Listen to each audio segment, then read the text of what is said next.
भी महत्वपूर्ण रहा जब राज्य मंत्रिमंडल ने राज्य की पंचायती राज संस्थाओं के लिए होने वाले चुनावों में महिलाओं को 50% आरक्षण देने के लिए एक अध्यादेश को मंजूरी दे दी।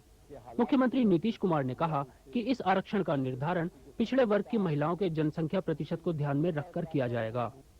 इस कानून को पंचायती राज व्यवस्था के तीनों स्तरों ग्राम पंचायत, पंचायत समिति और जिला परिषद पर लागू किए जाने की योजना है। नए कानून को लागू किए जाने के अलावा हर गांव में एक ग्राम कचहरी भी स्थापित की जाएगी, जो अनुसूचित जाति और जनजाति की महिलाओं को 50% आरक्षण उपलब्ध करवाने में भूमिका निभाएगी। बिहार जैसे राज्य में जहां महिलाओं की स्थिति काफी दयनीय है और उन्हें सामाजिक स्वतंत्रता के नाम पर कुछ हासिल नहीं है, इस प्रकार की पहल निश्चित रूप से सरकार की प्रगतिशील सोच की परिचायक है।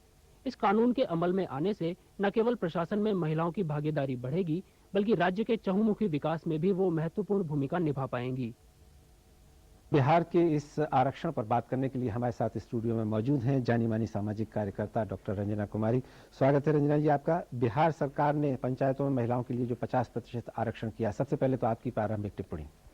देखिए, ये बहुत ही स्वागत काबिल है, क्योंकि जिस तरह का माहौल बिहार में आज है और जिस तरह से महिलाओं के साथ दुर्व्यवहार की घटनाएं नियमित रोज बरोज होती हैं, उसमें महिलाओं को नेतृत्व क्षमता उनकी पहचानी जाए और उनको आगे लाया जाए, और खास तौर से पंचायत में, तो ये बहुत ही अच्छा मुद्दा है। और 50% हम हमेशा से कहते रहे हैं कि जेंडर बैलेंस 50-50, जब तक आधी महिलाएं हैं तो आधी हकदारी होनी चाहिए।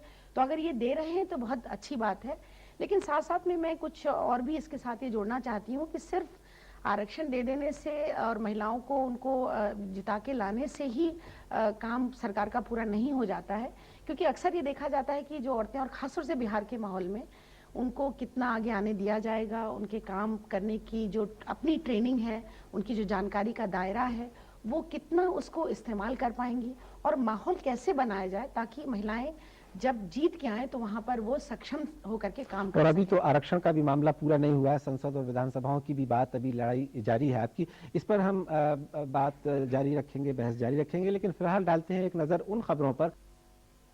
देश में सप्ताह सुर्खियों में रही खबरें और अब एक बार फिर बात महिला आरक्षण की।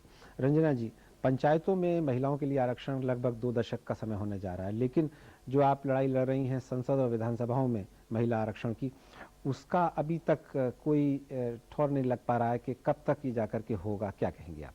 देखिए, बिल आया था, उसके बाद से 3 प्रधानमंत्री बदल गए, सरकारें बदल गईं, और जो एक पॉलिटिकल विल, जो राजनीतिक इच्छा शक्ति की कमी हम लोग को दिखाई देती है, वो उसी कारण से बिल को बहस के लिए भी नहीं लाते हैं। पास करें ना करें वो तो बात की बात होगी, संसद जो सोचे, जो महिलाओं को जितना हक देना चाहे उस हिसाब से करें। लेकिन यूपीए के कॉमन मिनिमम प्रोग्राम में है, सरकार 1-1.5 साल होने जा रहा है, लेकिन आज तक इस पर कोई चर्चा नहीं है। तरह तरह के सुझाव आते हैं, और हमें लगता है कि बिहार में जैसा कि हम लोग पहले जानते रहे, और नीतीश जी का अपना जो था कि वो विरोध करते रहे इसका कि संसद में, और लेकिन अब ये शुभ संदेश है कि उन्होंने कहा कि 50% बिहार में, तो हमें लगता है कि राष्ट्रीय स्तर पर भी सामने आएंगे इस तरह के लोग, जो लोग पहले महिलाओं को इस हकदारी के विरोध में थे, आज वो जब प्रांतों में दे रहे हैं तो निश्चित तौर पर राष्ट्रीय स्तर पर आएंगे, और ये उनको मिलना चाहिए। और देखिए, ये हक की बात है, इसमें कहीं महिलाएं किसी तरह की ये नहीं मांग रही हैं कि आप हमारे पर कोई एहसान कर रहे हैं। जी जी। ये तो आधी महिलाएं हैं, देश के निर्माण में भूमिका है, तो राजनीति में भी भूमिका है, वोट भी देती हैं, तो सरकार में भी शामिल होने का उनका हक बनता है। बहुत संक्षेप में कि मंजिल कितनी दूर? बिल्कुल, हम तो चाहते हैं कि जब अभी बजट सेशन होता है उसमें लाएं, अगर सचमुच सिंसियर हैं, और जैसा कि हमें लगता है कि यूपीए गवर्नमेंट की कॉमन मिनिमम प्रोग्राम के जो थोड़े से एग्रीमेंट्स हुए थे उसमें ये शामिल है, तो हमें लगता है कि बजट सेशन में इसको आना चाहिए और पास होना चाहिए। रंजना जी, स्टूडियो आने और हमसे बात करने के लिए आपका बहुत बहुत शुक्रिया।